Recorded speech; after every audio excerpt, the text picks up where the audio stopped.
Ada kalau di Twitter tuh bilangnya cuma nenteng tote bag terus lulus gitu lah. Ternyata soal besar. Iya. Kayak ulat loh kita. Banyak desainnya. Siap. Anak film itu semuanya ulang begitu. Banyak desain kok.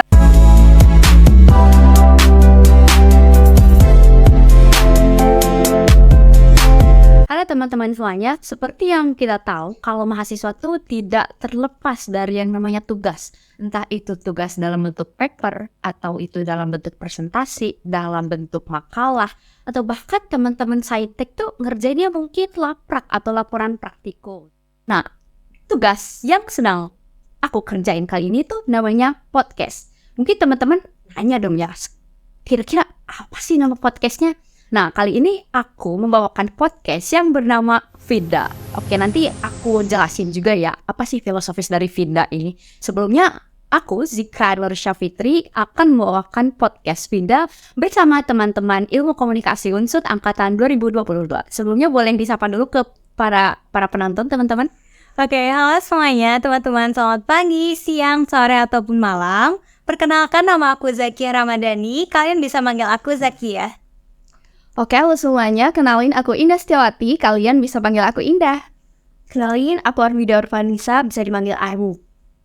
Oke, dari perkenalannya aja tuh tone suaranya tuh udah kedenger cantik ya, udah anggun gitu. Teman-teman Ilmu Komunikasi Unsud Angkatan 2022 ini tuh nggak kalah luar biasanya juga dengan tugas yang kita akan bawakan kali ini. Gimana teman-teman kabarnya? Alhamdulillah baik. Sehat-sehat. Mungkin sekarang lagi diterpa sama tugas juga ya. Ya, bener betul.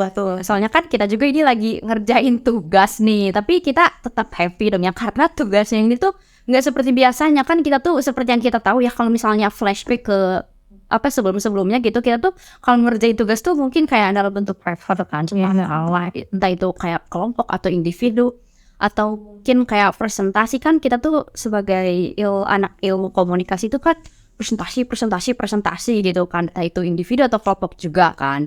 Nah, oke, kali ini topik yang akan dibawakan oleh kita nih berempat yang cantik-cantik dan anggun-anggun ini tentang cerita seru kuliah ilmu komunikasi di Unsud. Oke. Karena kita udah kenalan, udah memperkenalkan topiknya juga, aku bakal jelasin dulu nih filosofis dari sebenarnya podcast Vida itu apa sih, teman-teman? Ada apa sih? Boleh dijelaskan Zakia, sebenarnya apa sih behind the scene-nya gitu? Kok bisa dibentuk Vida gitu? Simple. Kalau secara simpelnya nih ya, jadi podcast Vida itu tuh kayak kepanjangan, singkatan dari nama kita nih yang sedang menjalankan tugas ya pada hari ini. Nah, jadi Vida itu singkatan dari nama-nama kita. Yang pertama ada F, itu Fajar ya, kameramen kita yang berjasa ini yang ada di balik layar. Kemudian ada I, Indah, tadi kan sudah diperkenalkan. Kemudian ada D yang pertama Zakiah, DZA.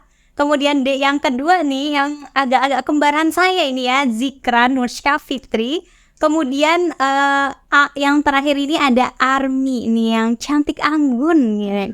Gitu, jadi sedikit lah filosofi dari podcast Vida ini. Oke, jadinya kreatif, inovatif, dan proaktif ya dari si Vida ini.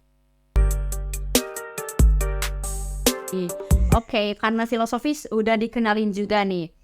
Aku sekarang mau, kan kalau podcast tuh ada sisi feedback-feedbackan gitu kan. Nah, aku tuh sekarang bakal ngebawain apa ya, ciri khas yang beda gitu dari biasanya. Kan kalau misalnya podcast yang biasanya tuh kan kayak spontan nanya, gitu kan.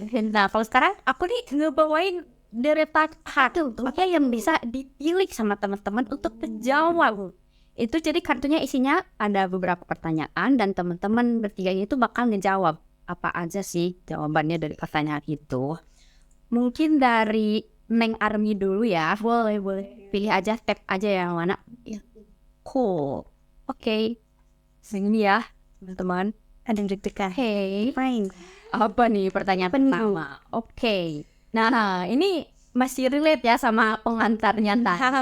Kita tuh kan udah dijelasin ya kalau kita tuh meskipun baik-baik aja tapi sedang diterpa tugas. yang mungkin bisa aku katain kayak bombardir gitu gak sih ya, kita tuh lagi dibombardir banget apa enggak tuh terbantai gitu teman-teman ya, tapi kita masih oke gitu. Oke, pertanyaannya nih, tugas paling seru yang pernah kalian dapetin selama di kuliah Ilkom Unsud itu apa? Oke, mungkin Zaki kali ya, karena mukanya tuh kayak semangat-semangat gitu kalau misalnya disenggol-senggol tentang tugas. Gimana nih? Langsung ditembak lagi nih. Iya. Oke, jadi kalau tugas ya, tugas yang paling seru selama di Ilkom itu menurut aku waktu aku itu semester 1 ya, kita semester 1 itu menurut aku kan ada tuh mata kuliah yang namanya pengantar ilmu politik. Jadi kita tuh dikasih tugas untuk mewawancarai tokoh-tokoh penting yang berkaitan dengan politik. Nah, kebetulan aku nih kebagian yang untuk mewawancarai KPU Banyumas. Nah, kita sekelompok sih. Iya, Itu seru banget gak sih? Nah, kelas banget. kita kayak kecil. ngejar-ngejar tokohnya buat wawancara. Terus habis itu kita bikin skrip ya, meet sampai malam. Terus habis itu kita ada revisian juga yang sampai berminggu-minggu. Itu tuh kayak meskipun capek tapi kayak seru aja gitu. Kita dapat banyak pengalaman baru. Kita jadi kayak kenal kan ya sama betul. tokoh yang ada di KPU. Kita juga bisa melihat KPU Banyumas tuh dalamnya apa sih gitu. Jadi banyak banget insight yang didapat gitu dari tugas mata kuliah PIPA ya kalau di singkatannya. Iya benar sih, itu tuh kayak kan aku sama Zakia tuh sekelompok kan ya, jadinya kita tuh membuat memori yang secara bersamaan gitu loh, kayak membuat tuh membekas di hati gitu loh, karena emang tugasnya tuh berkesan itu gitu kan. Mungkin teman-teman Ilkom Unsud 22 juga pasti relate ya, karena itu tuh menurutku tugas dengan durasi yang paling lama gitu ya, meskipun durasinya emang lebih makan di revisiannya gitu, tapi itu tuh ninggalin bekas sendiri sih dia karena bener-bener se-excited itu gitu. Oke, kalau dari Arni gimana ya? Kalau aku sendiri setuju banget sama yang dibilang Zakia tadi. Di semester awal kita bikin kayak laporan gitu kan. Dan posisinya waktu tugas itu di kelompokku langsung jadi reporter. Dan itu bener-bener aku suka banget sih. Kayak ingat emang aku suka jadi reporter. Dan selain kita ngerjain tugas, kita juga dapat kenangan dokumenter gitu loh. Jadi saat kita udah nanti tuh, kita punya kenangan kayak, wih, ada link YouTube-nya nih. Gitu kita punya kenangan. Selain itu, kalau di semester 2, aku punya kenangan bagus di tugas ini yang bikin film. Di mata kuliah manajemen komunikasi. Percaya. Kita bikin short movie gitu. Tentang kayak keresahan seseorang yang intinya dia tuh selalu diterjang masalah, tapi dia gak punya siapa-siapa buat ngomong gitu. Nah, itu kan paham. Iya sih. Kalau misalnya disatuin kan ya, kita tuh kan bikin liputan wawancara kan pada mata kuliah pengantar ilmu politik. Terus yang kedua tadi di semester 2 tentu bikin short film. Jadi bisa diambil benang merahnya gitu, kalau ilmu komunikasi itu nggak bakal jauh dari tugas yang memang take video gitu. Terus kayak reporter gitu kan, mungkin indah juga pas waktu ngerjainnya kayak bla bla bla bla bla gitu kan. Maksudnya dituntut untuk speak up, proaktif gitu kan ya. Emang kalau dari aku sendiri, aku lebih suka kayak tugas-tugas yang emang lebih turun ke lapangannya langsung gitu loh. Praktik dan betul banget. Soalnya kalau misalnya jujur ya, aku tuh kurang suka belajar di kelas karena kita tuh ketiplek duduk di sana aja kan. Itu juga gak sih? Iya benar. Jadi kayak kita tuh ruang gerak untuk mengeksplorasi idenya tuh kayak ya udah di sana aja nih. Jadi mengandalkan imajinasi kita gitu loh. Kalau misalnya terjun ke lapangan kayak ke KPU Banyumas, terus misalnya ke tempat mana gitu, itu kan kayak oh iya ternyata the real world tuh kayak gini gitu. Berarti kalau yang ini asik juga nih, kita nggak terbatas yang ruang gerak Meskipun indoor ya, tapi kita tuh bereksplorasi nih sama alat-alat baru dan pengalaman baru. Berarti kita harus berterima kasih nggak sih sama Bu Mita yang udah ngasih kamera. Terima kasih. Oke, kita harus timer ya, kita first time ya, betul. Kita excited banget sih buat ngerjain tugasnya ini, Bu. Oke. Kan kita udah yenggol tugas selama di ilmu komunikasi Unsud itu kayak gimana aja dan apa yang paling seru. Nah, lanjut ya ke pertanyaan kedua. Mungkin di step-step sama Neng Jaki dulu kali ya. Oke. Bisa dulu saya. Iya. Ini deh. Oke, siap, Bang. Kedua dari kiri. Oke, apa tuh? Spektakuler kalah jauh sama yang pertama. Oke, jadi pertanyaannya adalah ekspektasi kalian sebelum masuk di Ilkom dan realita setelah kalian masuk di Ilkom itu apa sih? Oke, mungkin ini karena menyangkut ekspektasi dan realita, aku dulu kali ya. Soalnya aku tuh sering banget diterjang oleh realita gitu karena ekspektasi aku yang terlalu tinggi ya teman-teman. Oke, kalau dari aku pribadi, ekspektasi aku di Ilkom tuh karena aku pribadi tuh kan jujur aku masuk Ilkom tuh karena pengen ngejauhin matematika, angka-angkaan. Sama sih. Iya kan? Itu karena kalian tahu lah ya kalau misalnya anak ini aku pribadi ya sebagai anak IPS tuh kayak mumet gitu kalau misalnya ngelihat angka terus rumus-rumus. Aku tuh bener-bener bad at it itu angka. Iya bener kayak sampai berapa sih siapa sih gitu. Kalau ini mau tidak beres-beres gitu meskipun ini matematika gampang kok tinggal ngitung doang kan. Kalau misalnya ilmu sosial tuh kan kayak hafalan gitu kan. Iya. Aku tuh mending hafalan gitu kan daripada matematika. Dan inilah kenapa aku ambil ilmu komunikasi kayak di Unsur gitu tuh. Nah realitanya ini adalah titik aku diterjang oleh realita lagi teman-teman. Meskipun ini aku tuh pernah nemuin model matematika di mata kuliah teori komunikasi kemarin. Jadi aku kan kedapatan teori tentang interpersonal. Jadi si teorinya itu tuh ada analogi dan analoginya tuh model matematika kayak X sama dengan apa gitu. Oh iya. Aku tuh kayak, Oh iya. padahal itu tuh enggak merumuskan suatu masalah, tapi Iya. kayak cuma analoginya gitu doang ya. Jadinya kayak kita mau beranalogi aja harus berpikir gitu loh. Kayak gitu pusing banget gitu. Kalau dari kalian gimana nih? Mungkin dari Indah dulu kali ya. Kalau dari aku sebenarnya sama sih emang niat awal aku masuk Ilkom tuh emang sebenarnya mau ngindari yang namanya hitung-hitungan ini. Tapi ternyata realitanya itu kita bakal katanya cutting sih ya. Kita bakalan ketemu sama matkul yang namanya statistika. Nah yang namanya statistika ini kan kita bakalan diajarin buat ngitung-ngitungan kan. Itu tuh aku bener-bener udah nggak bisa ngebayangin sih. Iya berarti kalau kayak gitu mah bisa aku katain mungkin hampir kebanyakan anak Ilkom tuh rata-rata emang menghindari dari itu lagi tuh ya, menghindari matematika. Padahal semester ada juga pasti terjang sandili kan ada publikasi pembangunan ya.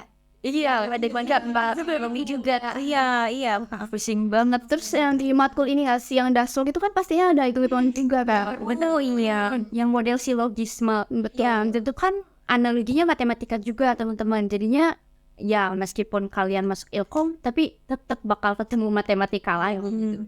Sekeras apapun, sejauh apapun kalian lari dari matematika pasti ngejar.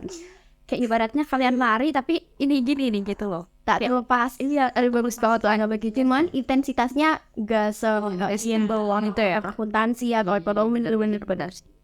Tapi ada excited sendiri ya. Nah, kapan lagi kan kita ditapang oleh realita gitu kan ya. Ekspektasinya, yes, aku gak bakal belajar matematika. Ternyata, aduh. Intinya jangan berekspektasi terlalu tinggi. Nanti dijatuhkan. Masih sama matematika lagi ya. Kalau dari Gina, kalau dari Army gimana nih? Kalau dari aku selain yang tadi matematika, ekspektasi aku adalah kuliah di Ilkom itu gak ada tugas yang berat gitu loh. Kayak aku tugasnya sedikit karena banyak orang itu kayak Ilkom mah kuliahnya santai. Nah, benar, dan gue setuju. Aku ya gitu. Ada kalau di Twitter tuh bilangnya cuma nenteng tote bag terus lulus aja kelar. Ternyata soal besar. Iya. Ternyata banyak tugasnya dan deadline-nya mepet-mepet banget ya. Udah aja. Ini juga selaras sama mungkin stereotype orang-orang ya terhadap komunikasi. Kalau di komunikasi belajar apa sih? Belajar ngomong doang ya? Iya, itu kadang bilang gitu gak sih? Mungkin orang-orang terdekat kalian kayak di keluarga gitu pasti ngomong gitu kan kayak Neng kuliah di mana? Kuliah ilmu komunikasi bu? Oh belajar ngomong doang ya Neng? Padahal kan enggak gitu ya. Kalau jadi apa? Nah ini ya. Oke, jadi ekspektasi kita tuh mungkin kurang lebih dari itu ya. Iya. Rata-rata sama juga kan. Iya, sama juga. Menghindari matematika terus tugasnya easy peasy gitu ya. Tapi ternyata waduh, gitu sama aja kayak Sama. iya, program studi lagi. Punya bebannya masing-masing. Nggak bisa diremehin gitu kayak stereotip orang yang umumnya tentang komunikasi. Bener-bener banget. Oke. Tadi kan udah ngobrol-ngobrol nih tentang tugas yang paling seru, sama ekspektasinya juga nggak terlepas dari tugas yang seru itu juga ya. Oke, aku akan lanjut ke pertanyaan selanjutnya nih. Boleh Neng Indah di tap-tap ini mana? Oke. Ini enggak Neng Zakia sama Neng Indah kedua dari kiri mulu. Ada apa nih? Ada Deva. Udah janji dulu tadi ya. Oh iya, apa ya? Oke. Jadi pertanyaan selanjutnya. Wah, sekarang udah masuk di sesi fakta atau mitos. Oke, fakta atau mitos. Masuk Ilkom itu harus extrovert. No. Apa ya? Aduh banyak. Oke, mungkin dari Indah gimana nih?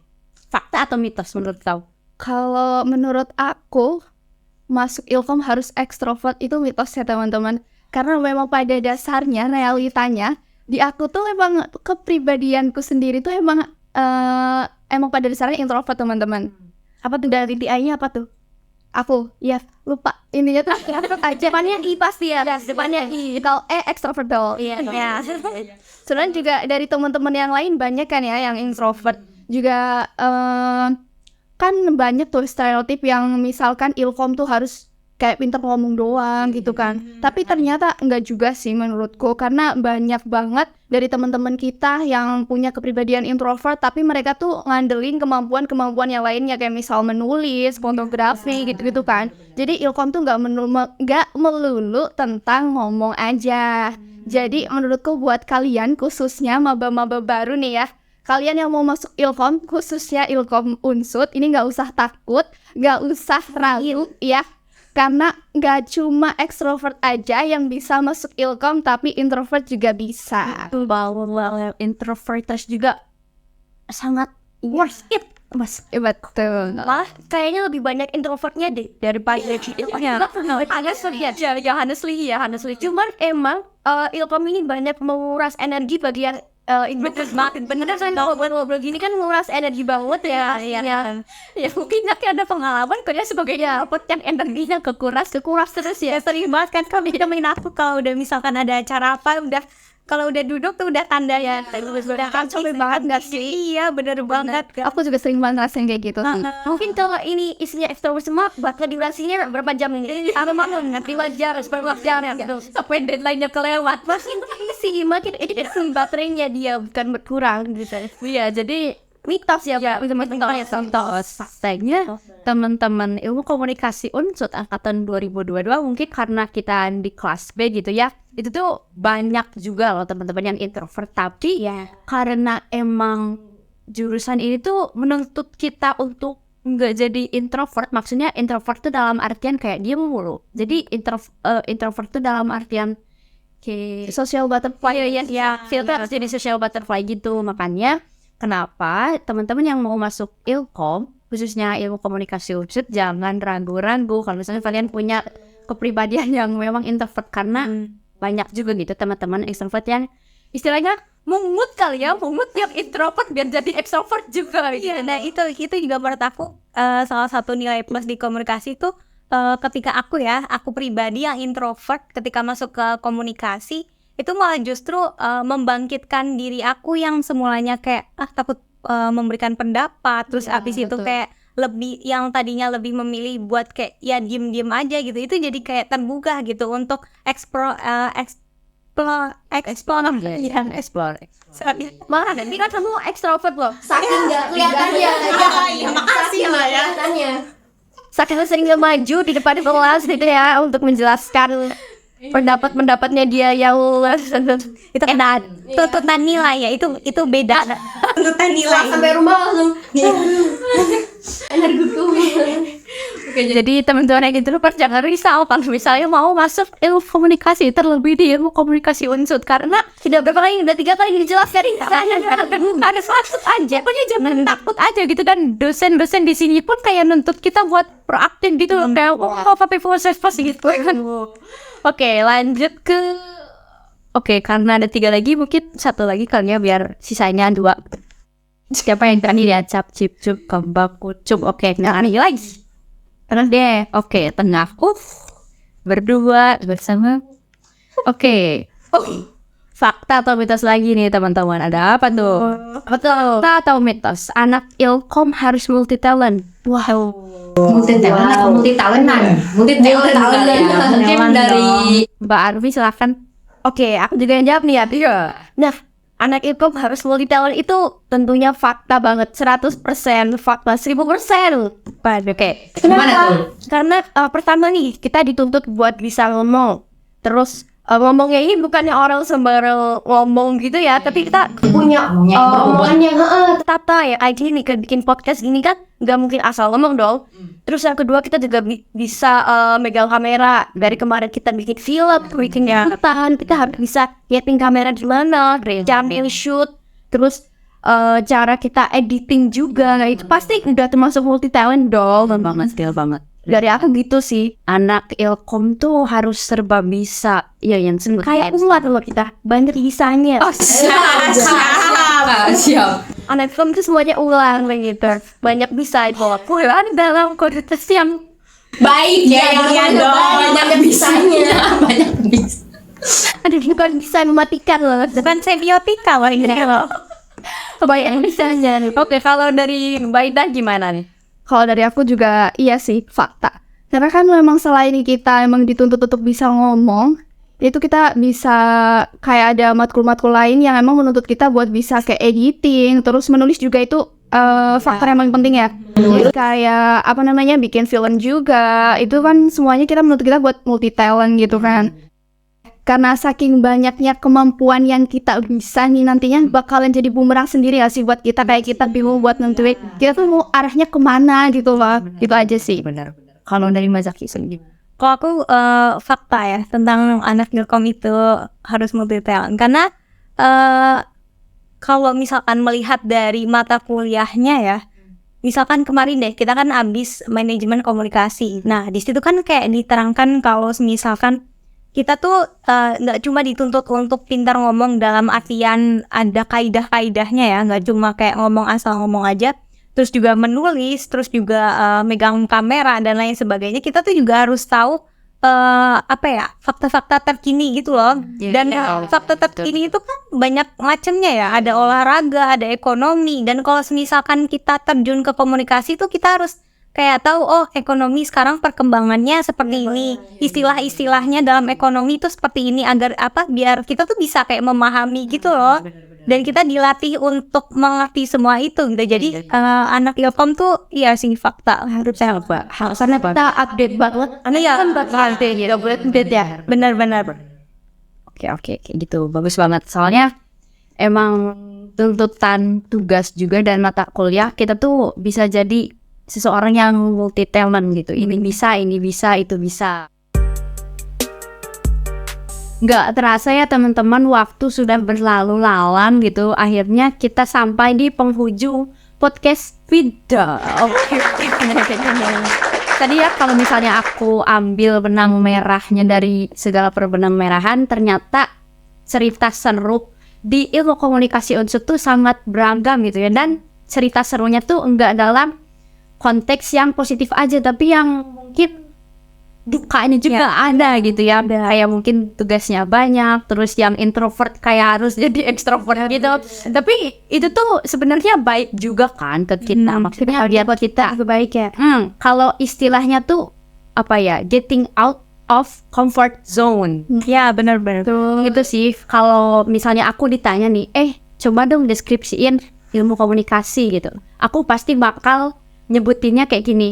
Kita tuh dituntut untuk keluar dari zona nyaman. Kita kan barusan udah bertukar pikiran ya tentang topik yang dibawakan pada podcast kali ini. Cuma sayang banget nih kita harus berpamitan terlebih dahulu gitu. Bosan banget ya kayaknya ya. Iya, cuma sebelumnya aku mau berterima kasih kepada gestar tamu-tamu yang sudah mengisi podcast Vida pada siang kali ini gitu. Makasih banyak ya teman-teman udah bertukar pikiran dengan aku dan meramaikan podcast si Vidanya juga. Mudah-mudahan kita dapat outcome yang baik dan bisa berguna mungkin ya bagi teman-teman yang pengen masuk ilmu komunikasi, terlebih di ilmu komunikasi Unsut gitu, biar mereka ada gambaran kira-kira gimana sih kuliah di ilmu komunikasi Unsut ini gitu, berdasarkan obrolan yang kita sebutin tadi. Dan aku juga mau berterima kasih kepada Bu Mita Setiansa karena telah memberi kesempatan kepada kami untuk membuat tugas yang luar biasa dan spesial ini. Makasih banyak Bu Mita. Banyak. Oke, sekian dari kami. Sampai jumpa di mungkin tugas selanjutnya ya. Dan project selanjutnya. Dadah.